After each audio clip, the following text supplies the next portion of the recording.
Hello hi, welcome to RDC study centre. ఈరోజు మనము TET paper 1కి సంబంధించినటువంటి జూన్ 20 రోజు కండక్ట్ చేసినటువంటి shift 2 question paper, Telugu medium and English medium question paper గురించి మనము డిస్కస్ చేద్దాము. ఈ ఎగ్జామ్ వచ్చేసి 2025 జూన్ 20 రోజు షిఫ్ట్ 2లో కండక్ట్ చేసినటువంటి క్వశ్చన్ పేపర్ ఇది. ఇందులో కీ ఉంటుంది, క్వశ్చన్ కూడా ఉంటుంది. చూద్దాం ఏ విధమైనటువంటి క్వశ్చన్ అడిగారు అనేది చూద్దామండి. సబ్జెక్ట్ వైజ్గా మనము తెలుసుకుందాము. ముందు సిడిపి అడిగింది ఇక్కడ, అంటే చైల్డ్ డెవలప్మెంట్ అండ్ పెడగాగి. అయితే సిడిపికి వచ్చేసి మొత్తం 30 మార్కులు ఉంటుంది. 30 క్వశ్చన్లు 30 మార్కులు.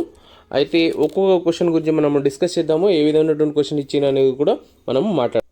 క్వశ్చన్ నెంబర్ 1, వికాసం ఒకే వేగంతో సాగదు మరియు వైయక్తిక భేదాలు కనిపిస్తాయి, కానీ పాఠశాలలో తరగతి వారీగా ఒకే విధమైనటువంటి విద్యా ప్రణాళికను అనుసరిస్తాయి. ఎందుకంటే ఆప్షన్ ఏ, పాఠశాలలో వైయక్తిక భేదాలను పరిష్కరించలేము. ఆప్షన్ బి, వికాసం మొత్తం నుండి భాగాల నుండి మొత్తానికి కొనసాగుతుంది. నెక్స్ట్ ఆప్షన్ సి, వికాసం ఒక నిర్దిష్ట నమూనాను అనుసరిస్తుంది. ఆప్షన్ డి, వికాసాన్ని అంచనా వేయలేము. అయితే మనకు ఆన్సర్ వచ్చేసి సి ఆప్షన్ అవుతుంది. ఏంది? వికాసం ఒక నిర్దిష్టమైన నమూనాను అనుసరిస్తుంది. అయితే మన option number 3 is correct answer. Next question number 2, second question వచ్చేసి, ఇందులో ఈ క్రింది స్టేట్మెంట్ను చదివి సరైన నమూనాను గుర్తించండి. స్టేట్మెంట్ ఏ, స్టేట్మెంట్ బి రెండు ఇచ్చిండు. అయితే రెండు స్టేట్మెంట్లను మనం చదువుకొని ఆన్సర్ రాయాలన్నమాట. ఫస్ట్ స్టేట్మెంట్ ఏ, పరిపక్వత చెందే సమయంలో తగిన శిక్షణ అందించడం వల్ల ఆశించిన విజయం సాధించడంలో సహాయపడుతుంది. నెక్స్ట్ ఆప్షన్ బి, మన జాతీయ విద్యా విధానం 2020 గ్రేడ్ 1లో ప్రవేశ వయస్సు 6 సంవత్సరాలుగా సిఫార్సు చేసింది. అయితే మనకిచ్చినటువంటి ఆప్షన్లలో ఏ అండ్ బి ఏది కరెక్టు, ఏవి సరైనది అనేది మనం తెలుసుకోవాలి. ఆప్షన్ ఏ, స్టేట్మెంట్ ఏ సరికాదు. నెక్స్ట్ ఆప్షన్ బి, స్టేట్మెంట్ ఏ మరియు బి రెండు సరైనవి మరియు ఏ బికి సరైన వివరణ ఇవ్వలేదు. నెక్స్ట్ ఆప్షన్ 3, ఏ మరియు బి రెండు స్టేట్మెంట్లు సరికావు. నెక్స్ట్ ఆప్షన్ డి, స్టేట్మెంట్ ఏ మరియు బి రెండు సరైనవి మరియు ఏ బికి సరైన వివరణ అందిస్తుంది. అయితే ఆప్షన్ డి అనేది మనకు కరెక్ట్ ఆన్సర్ అవుతుంది. చూడండి ఏంది?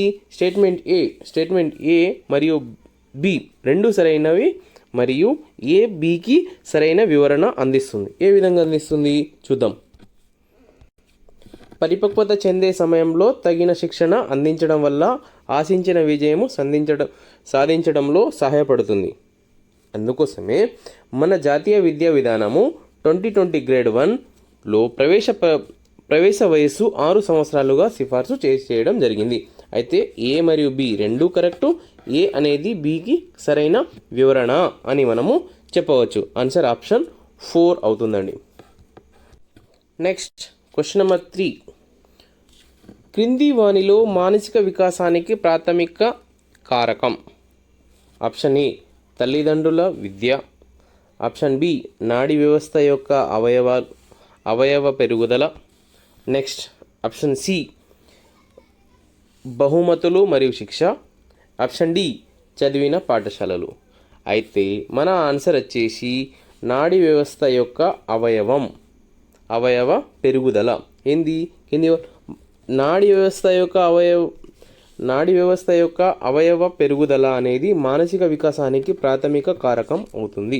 అయితే option 2 is correct answer. Question number 4 వచ్చేసి, వికాస కృత్యాలు వికాసం చెందుతున్న పిల్లవాడి నుండి ఇవి ఆశించుటకు సంబంధించినవి. ఆప్షన్ ఏ, బి, సి ఇచ్చారు. ఏ, డూ మానే చేయడం. బి, థింక్ ఆలోచించడము. సి, ఫీల్ అనుభూతి చెందడము. అయితే చేయడము, అందించడం, ఆలోచించడము, అనుభూతి చెందడం, అందులో ఏబిసిలో ఏవి కరెక్ట్ అయినది, ఏది కరెక్ట్ కాదు, సరైన సమాధానాన్ని ఎంచుకోండి అంటున్నాడు. చూస్ ద కరెక్ట్ ఆన్సర్ ఇచ్చిండు. అయితే ఆప్షన్ ఏమేమి ఇచ్చిండో తెలుసుకొని మనము ఆన్సర్ చేద్దాం. Option A ABC all correct. Next option B AC మాత్రమే. ఆప్షన్ సి బీసీ మాత్రమే. ఆప్షన్ డి ఏబి మాత్రమే. అయితే మన ఆన్సర్ వచ్చేసి ఆప్షన్ ఏబిసి. ఏబిసి 3 కూడా కరెక్టే. ఆ 3 ఏంటిది? సో ఒత్తిని క్యా హే? చేయడం, ఆలోచించడము, అనుభూతి చెందడము. ఈ 3 కూడా కరెక్టే. దీనికి వికాస కృత్యానికి చెందుతున్న పిల్లవాడి నుండి ఆశించుటకు సంబంధించినవి. అయితే ఈ 3 కూడా కరెక్టే. శైశవులకు అందించాల్సిన అనుభవాలు దీనికి సంబంధించినవి అయితే సముచితంగా ఉంటాయి. ఆప్షన్ ఏ ఏంటి? తార్కిక వివేచన. ఆప్షన్ బి ఇంద్రియ అన్వేషణ. ఆప్షన్ సి అమూర్త ఆలోచన. నెక్స్ట్ ఆప్షన్ డి ప్రతీకాత్మక వ్యక్తీకరణ. అయితే మన ఆన్సర్ వచ్చేసి ఇంద్రియ అన్వేషణ అవుతుంది, సెన్సరీ ఎక్స్ప్లోరేషన్. నెక్స్ట్ క్వశ్చన్ వచ్చేసి వైయక్తిక భేదాలు ప్రతి వ్యక్తిని ఇలా అర్థం చేసుకోవడానికి మనకు సహాయపడతాయి. ఆప్షన్ ఏ సుపరిచితంగా. ఆప్షన్ బి సాధారణంగా. ఆప్షన్ సి స్తబ్దంగా. నెక్స్ట్ ఆప్షన్ డి యూనిక్ ప్రత్యేకంగా. అయితే ఆప్షన్ డి ప్రత్యేకంగా అని అవుతుంది. నెక్స్ట్ క్వశ్చన్ వచ్చేసి స్వీయ భావన వ్యక్తీకరణ కానీ ఉదాహరణను గుర్తించండి. స్వీయ భావన వ్యక్తీకరణ కానీ ఉదాహరణను గుర్తించండి అన్నాడు. అయితే నాకు సిగ్గు అంటే ఐఎమ్ షై. నెక్స్ట్ నేను బలంగా ఉన్నాను, ఐఎమ్ స్ట్రాంగ్. నేను పాఠశాలకు వెళ్తాను, I go to school. Next option D నేను దేవుడికి భయపడతాను. అయితే ఇచ్చినటువంటి 4 ఆప్షన్లలో ఏది సరైతుందంటే నేను పాఠశాలకు వెళ్తాను అనేది కరెక్ట్ అవుతుంది. ఏంటిది? స్వీయ భావన వ్యక్తీకరణ కానీ ఉదాహరణ గుర్తించండి. అయితే ఐ గో టు స్కూల్ నేను పాఠశాలకు వెళ్తాను అనేది స్వీయ భావన వ్యక్తీకరణ అని మనము ఆప్షన్ సిని మనము సెలెక్ట్ చేసుకోవచ్చు. నెక్స్ట్ ఈ కింది వాటిలో పిల్లల్లో అబద్ధం చెప్పే ప్రవర్తన చికిత్సలో మొదటి చర్య కాకూడనిది. అయితే ఆప్షన్ ఏ క్రీడాస్ఫూర్తిని పెంపొందించడం. ఆప్షన్ సి శిక్ష. ఆప్షన్ ఏ క్రీడాస్ఫూర్తిని పెంపొందించడము. ఆప్షన్ బి శిక్ష. ఆప్షన్ సి ఆదర్శవంతమైన కథలను చెప్పడము. ఆప్షన్ డి నిజాయితీ యొక్క మొదటి సంకేతానికి బహుమానం ఇవ్వడము. అయితే ఇందులో శిక్షించకూడదు ఇది అంటే శిక్షించకూడదు అనేది అయితే ఆన్సర్ 2 అయితే అవుతుంది. అంటే పిల్లవాడు ఎప్పుడన్నా అబద్ధం ఆడుతున్నంటే తన ప్రవర్తనను మనము చేంజ్ చేయడానికి కోసం ట్రై చేస్తే తనను శిక్షిస్తే తను మారాడండి. అందుకోసమే ఈ పనిష్మెంట్ అనేది ఇవ్వద్దు. పనిష్మెంట్ ఇవ్వడమే అది తప్పు అని అన్నమాట, అయినా. సో మనకు పనిష్మెంట్ ఇచ్చిర్రు, మనం ఏదో విధంగా చదువుకున్నాం వచ్చినాం. కానీ ఈ కాలం అట్లా లేదు. కాబట్టి శిక్ష పనిష్మెంట్ అనేది లేదు. అయితే ఇది నెగిటివ్ వర్డ్ కాబట్టి ఇది ఆన్సర్ అవుతుంది.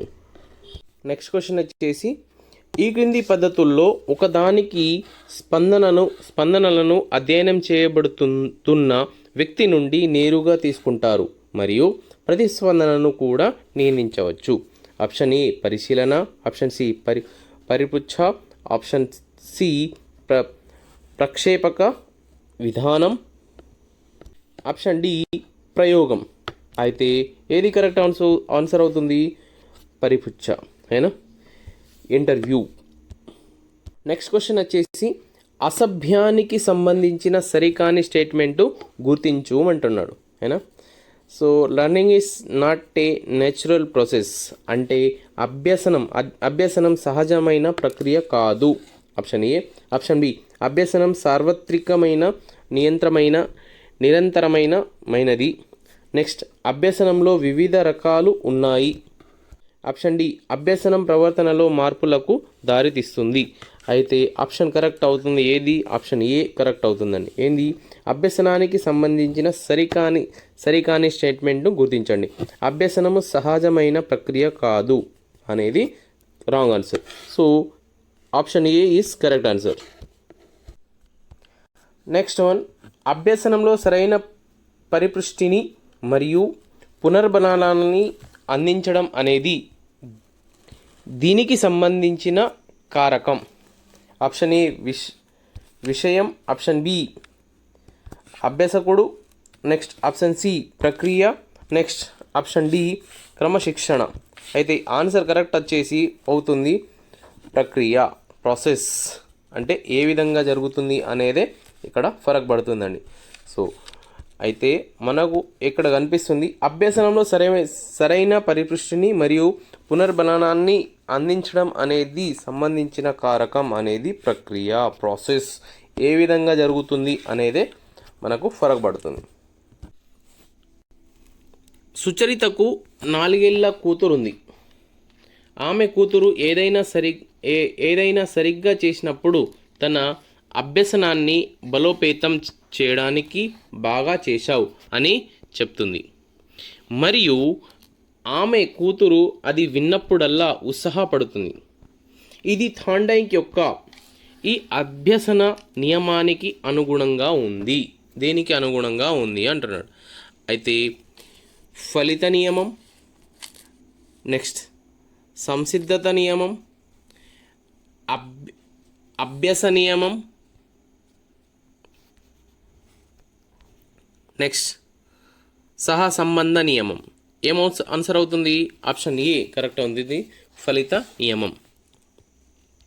నెక్స్ట్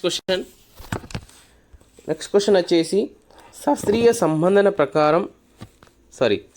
నిబంధన ప్రకారము అవాంఛనీయ ప్రవర్తనను క్రమంగా మార్చడానికి ఉపయోగించాల్సిన అభ్యసన నియమం.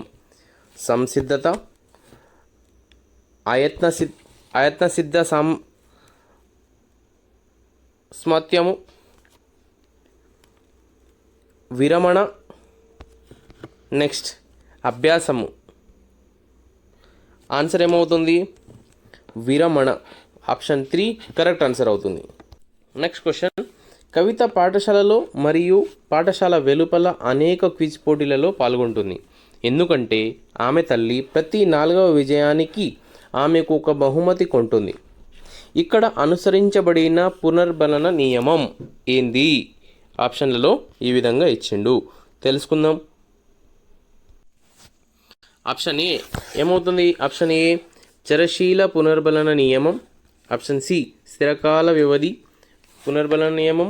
నెక్స్ట్ నిరంతర పునర్బలన నియమం, స్థిర నిష్పత్తి పునర్బలన నియమం. అయితే ఆన్సర్ డి ఆన్సర్ అవుతుంది, అయినా. నెక్స్ట్ క్వశ్చన్ వచ్చేసి ప్రత్యక్ష క్షేత్రం మరియు అభ్యసన సామాగ్రి ఈ రూపంలో వ్యవస్థీకరించడం అంతర్దృష్టి అభ్యసన సిద్ధాంతానికి అవసరం. అయితే ఆప్షన్స్ ఈ విధంగా ఇచ్చారు. ఏంటి ఇచ్చారు? యాంత్రిక సోపానాలు, వివిక్త వాస్తవాలు, సంబంధం లేని ప్రవర్తన చర్యలు, నెక్స్ట్ మొత్తం హోల్. సో ఏమవుతుంది? మొత్తం. ఆప్షన్ డి ఆన్సర్ అవుతుంది. నెక్స్ట్ క్వశ్చన్, మీమి తన తండ్రిని సముద్రంలో ఈత కొట్టడానికి వెళ్తామని అడిగింది. సముద్రంలో ఈత కొట్టడం వల్ల కలిగే ప్రమాదాలను ఆమె తండ్రి ఆమెకు వివరించాడు. ఇది దీనికి సంబంధించిన అభ్యసనం. ఆప్షన్ ఏ భావావేశ, ఆప్షన్ బి సంజ్ఞానాత్మక, ఆప్షన్ సి చలనాత్మక, ఆప్షన్ డి మానసిక చలనాత్మక. ఆన్సర్ ఏమవుతుంది? సంజ్ఞానాత్మక కాగ్నిటివ్. వశిష్ఠ్ అనే ఒక 10 ఏళ్ల బాలుడు చాలా మంచి కళాత్మక పని చేస్తాడు. కుటుంబంలో లేదా స్నేహితులతో ఎవరిదైనా పుట్టినరోజు లేదా ప్రత్యేక రోజు వచ్చినప్పుడు అతను అందమైన గ్రీటింగ్ కార్డులను తయారు చేస్తాడు. అవును, ఎందుకంటే అది అతనికి అపారమైన ఆనందాన్ని ఇస్తుంది. ఇది దీనికి ఒక ఉదాహరణ. దేనికి ఉదాహరణ? ఆప్షన్ ఏ ఏంటిది? అసహజ ప్రేరణ.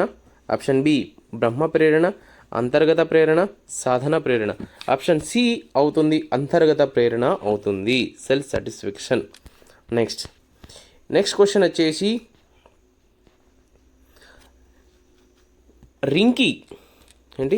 రింకీ జంతు ప్రేమికురాలు. ఆమె తండ్రి ఆమెను దేశంలో మరియు ఇతర దేశాలలో ఉన్న అనేక జూలాజికల్ పార్కులకు తీసుకెళ్లారు. ఆ జూలాజికల్ పార్కులలో జంతువుల గురించి ఎవరైనా ఆమెకు అడిగినప్పుడు ఆమె వాటి గురించి ఎటువంటి లోపం లేకుండా చెబుతుంది. ఈ ఉదాహరణను దీనిని సూచిస్తుంది. ఆప్షన్ ఏ ఏముంటుంది? సెమాంటిక్ స్మృతి. నెక్స్ట్ సి ఎపిసోడిక్ స్మృతి. డి తాత్కాలిక స్మృతి. డి అసాధారణ స్మృతి. ఆన్సర్ ఏమవుతుంది? సెమాంటిక్ స్మృతి. ఆప్షన్ ఏ కరెక్ట్ ఆన్సర్ అవుతుంది. Next question.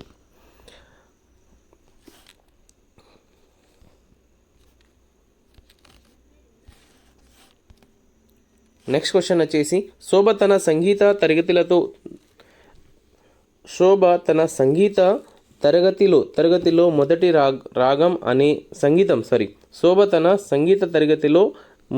మొదటి రాగం అనే నేర్చుకోవడానికి ఒక వారం పట్టింది. తరువాత ఆమె తదుపరి రాగాలకు తక్కువ సమయం తీసుకుంది. ఇక్కడ జరిగిన శిక్షణ బలాయింపు ఏంది? ఆప్షన్ ఏ ఏంది? శూన్య బలాయింపు. ఆప్షన్ సి సానుకూల బలాయింపు. ఆప్షన్ బి సానుకూల బలాయింపు. ఆప్షన్ సి ప్రతికూల బలాయింపు. ఆప్షన్ డి ద్వైపాక్షిక బలాయింపు. ఆన్సర్ ఏమవుతుంది? బి బాంబే. అయినా సెకండ్ వన్ సానుకూల బలాయింపు అవుతుంది. నెక్స్ట్ క్వశ్చన్ వచ్చేసి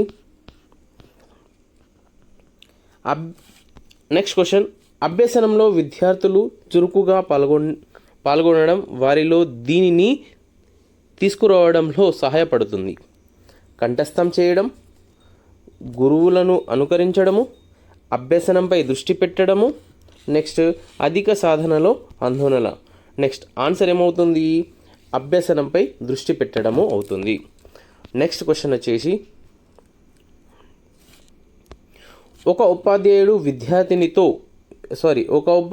విద్యార్థితో సంబంధాన్ని ఏర్పరచుకోవడం అనే చాలా ముఖ్యమైనటువంటి విషయం ఈ దశలో జరుగుతుంది. ఏ దశలో జరుగుతుంది? Interactive, post active, pre active, చివరి దశ. ఆన్సర్ ఏమవుతుంది? Interactive. Option A correct answer అవుతుంది. నెక్స్ట్ దాని తర్వాత నెక్స్ట్ క్వశ్చన్ వచ్చేసి ఈ పద్ధతిలో అభ్యాసకులు కలిసి కూర్చొని ఆలోచనను బాహ్యంగా వ్యక్తపరిచి పెద్ద సంఖ్యలో ఆలోచనలను ఉత్పత్తి చేయడం ద్వారా సమస్యను పరిష్కారం కనుగొంటారు. Option A project. Inquiry, survey, మేధోమథనం. ఆన్సర్ ఏమవుతుంది? మేధోమథనం. Fourth one is correct answer అవుతుంది. చూద్దాము నెక్స్ట్ క్వశ్చన్ ఏ విధమైనటువంటి క్వశ్చన్ అడిగారు. సో ఏ విధంగా నేను ఎక్స్ప్లెయిన్ చేస్తున్నాను కదా, కొద్దిగా లైక్ చేసి సబ్స్క్రైబ్ చేయండి అండి. ఎవరికైనా అవసరం ఉంటే వాళ్ళకు కూడా షేర్ చేయండి. ఇది నెక్స్ట్ క్వశ్చన్ అండి. ఒక సమ్మిళిత కేంద్రాన్ని స్పష్టించడంలో పాఠశాల ప్రిన్సిపల్ నుండి ఈ క్రింది వాటిలో ఒకటి తప్ప అన్నీ ఆశించబడతాయి. ఏం ఆశించబడతాయి? ఆప్షన్ వైజ్గా ఇక్కడ ఇవ్వడం జరిగింది. ఏంటిది? వైకల్యాలున్న పిల్లలు అవసరాలు, హక్కులు మరియు సామర్థ్యాల గురించి సిబ్బందికి అవగాహన కల్పించడము. నెక్స్ట్ పాఠశాలలో సమ్మిళిత పద్ధతులు పాటించబడుతున్నాయని నిర్ధారించడము. పాఠశాల భౌతిక పరిసరాలు వైకల్యత గల పిల్లలకు అందుబాటులో ఉండేలా చూసుకోవాలి. నెక్స్ట్ వైకల్య నిపుణుడు అవ్వడము. ఆన్సర్ ఏమవుతుంది? వైకల్య నిపుణుడు అవ్వడము ఆన్సర్ అవుతుంది. ఫోర్త్ వన్ కరెక్ట్ ఆన్సర్గా మారుతుంది. చూద్దాము ఇంకో క్వశ్చన్ ఏ విధమైనటువంటి అడిగిండు చూద్దామండి. సో చాలా మంచి క్వశ్చన్ ఉన్నాయి, ఇంట్రెస్టింగ్ ఉంది. నెక్స్ట్ క్వశ్చన్ వచ్చేసి స్క్రీన్ పైన ఉంది. ఉచిత నిర్బంధ విద్యకు బాలల హక్కు చట్టం 2009లోని సెక్షన్ 13లోని రూల్ 2A ప్రకారం క్యాపిటేషన్ ఫీజు వసూలు చేసే పాఠశాలకైనా ఎంతవరకు జరిమానా విధిస్తూ శిక్షించబడతారు? ఎంతవరకు? వసూలు చేసిన రుసుముకు 10 రెట్లు, వసూలు చేసిన రుసుముకు 5 రెట్లు, వసూలు చేసిన రుసుముకు 20 రెట్లు, వసూలు చేసిన రుసుముకు 25 రెట్లు. ఆన్సర్ ఏమవుతుంది? వసూలు చేసిన రుసుముకు 10 రెట్లు ఎక్కువ అవుతుంది. ఆప్షన్ ఏ కరెక్ట్ ఆన్సర్ అవుతుంది. నెక్స్ట్ క్వశ్చన్ అండి. క్రింది వాటిలో ప్రమాణ నిర్దేశిత పరీక్షకు ఉదాహరణను గుర్తించండి. ఏమవుతుంది? టెట్టే అవుతుంది ఆన్సర్. మనం రాసేది టెట్టు, మనం చదివి కూడా క్వశ్చన్ పేపర్ చదివేటటువంటి టెట్ పేపర్ కూడా టెట్టే. और యూజీసీ నెట్ ఆప్షన్ ఇచ్చిండు. UGC NET, NEET, EAMCET. Answer ఏమవుతుంది? TET teacher eligibility test. So next బెటా అంటున్నారు మీరు పెద్దవాళ్ళు. నేను పిల్లలకి చెప్పడం వల్ల బెటా అని నా నోట్లోకి వస్తుంది. రైట్, చూద్దాం. నెక్స్ట్ క్వశ్చన్ వచ్చేసి స్క్రీన్ పైన కనిపిస్తుంది చూడండి. ఈ క్రింది వాటిలో ఏ రకమైన పిల్లల దుర్వినియోగం సామాజిక దుర్వినియోగం కిందకు వస్తుంది? ఏ శిశు హత్య, బాల్య హత్య, బాల వ్యభిచారం, బాల భిక్షాటన, బాల కార్మికులు. అయితే ఏబిసిడి ఆప్షన్ ఇచ్చిండు కదా, ఇందులో సరైన సమాధానాన్ని ఎంచుకోండి అంటున్నాడు. అంటే చూస్ ద కరెక్ట్ ఆన్సర్ అంటున్నాడు. అయితే చూడండి, సో ఏది కరెక్టో సిడిఈ మాత్రమే, బిసిడిఈ మాత్రమే, బిసిడి మాత్రమే, లాస్ట్ ఆప్షన్ ఏబిసిడిఈ మొత్తం అని అన్నారు. అంటే ఆప్షన్ 4 ఈజ్ కరెక్ట్ ఆన్సర్ అవుతుంది. ఏం 4 ఉన్నాయి? ఏబిసిడిఈ. సో ఆన్సర్ ఏమేమి ఉన్నాయి చూడండి. క్రింది వాటిలో ఏ రకమైన దుర్వినియోగం సామాజిక దుర్వినియోగం కింద వస్తుంది? శిశు హత్య కూడా తప్పే, బాల్య వివాహం కూడా తప్పే, బాల్య వ్యభిచారం కూడా తప్పే, బాల భిక్షాటన కూడా తప్పే, చైల్డ్ లేబర్ అంటే చిన్నపిల్లలతోటి పని చేయించుకోవడం కూడా తప్పే. అయితే 3 ఆన్సర్ అవుతుంది. మొత్తం ABCD all. Option D correct answer అవుతుంది. ఓకే, నెక్స్ట్ వచ్చేసి స్క్రీన్ పైన చూడండి. ఈ క్రింది వాటిలో స్వీయానికి సంబంధించిన అభ్యసన వనరు. అభ్యాసకుడి వైఖరి, అభ్యాసకుడి గత అనుభవం, అభ్యాసకుడి ప్రేరణ. సరైన దాన్ని ఎంచుకోండి అన్నాడు. సరైన ఆప్షన్ ఏంటిదో చూద్దాము. ఆప్షన్ ఏ బి మాత్రమే, ఏబిసి, ఏసి మాత్రమే, బీసీ మాత్రమే. ఆన్సర్ ఏమవుతుంది? ఆప్షన్ ఏబిసి 3 కూడా ఆన్సర్ అవుతుంది. చూద్దాం ఏంటిది 3 క్రింది వాటిలో స్వీయానికి సంబంధించిన అభ్యసన అవుతుంది. ఏంది?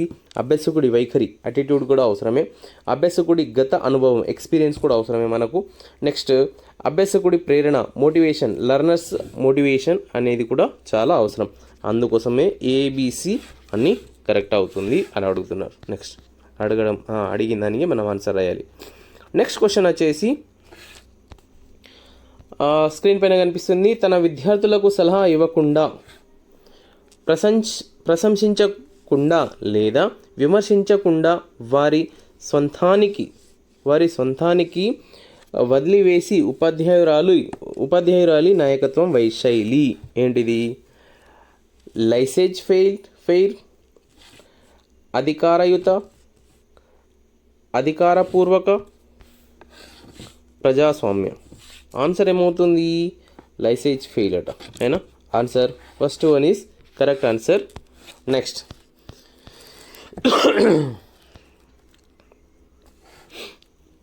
నెక్స్ట్ క్వశ్చన్ వచ్చేసి వేసవి సెలవుల కోసం వేరే దేశానికి వెళ్ళిన ఒక ప్రాథమిక పాఠశాల విద్యార్థి సెలవుల తర్వాత తన స్నేహితులకు మరియు ఉపాధ్యాయుడికి చూసిందంతా చెప్పింది. బ్రూనర్ ప్రకారము ఆ అమ్మాయి ఈ ప్రాతినిధ్య దశలో ఉంది. ఏ నిత్య దశలో ఉంది? ఏ విధమైనటువంటి దశలో ఉంది? చూడండి, క్రియాత్మక, చిత్రప్రతిమ और ప్రతీకాత్మక, లక్ష్యాత్మక. ఆన్సర్ ఏమవుతుంది? ప్రతీకాత్మక, సింబాలిక్ అయినా సింబాలిక్ ఆప్షన్లో అని సి ఆప్షన్ కరెక్ట్ అవుతుంది అయినా. సో ఆర్డీసీ స్టడీ సెంటర్ని మీరు లైక్ చేయండి, షేర్ చేయండి, మరియు మీ ఫ్రెండ్స్ అండ్ ఫ్యామిలీ మెంబర్స్కి ఈ వీడియో ఎవరికైతే యూజ్ అవుతుందో వాళ్ళకు షేర్ చేయండి ప్లీజ్. లైక్ చేయండి. ఒకవేళ మీరు ఇంతకుముందు సబ్స్క్రైబ్ చేయకపోతే చేయండి ప్లీజ్. ఇంతకుముందు నేను క్వశ్చన్ పేపర్ 2020 రోజు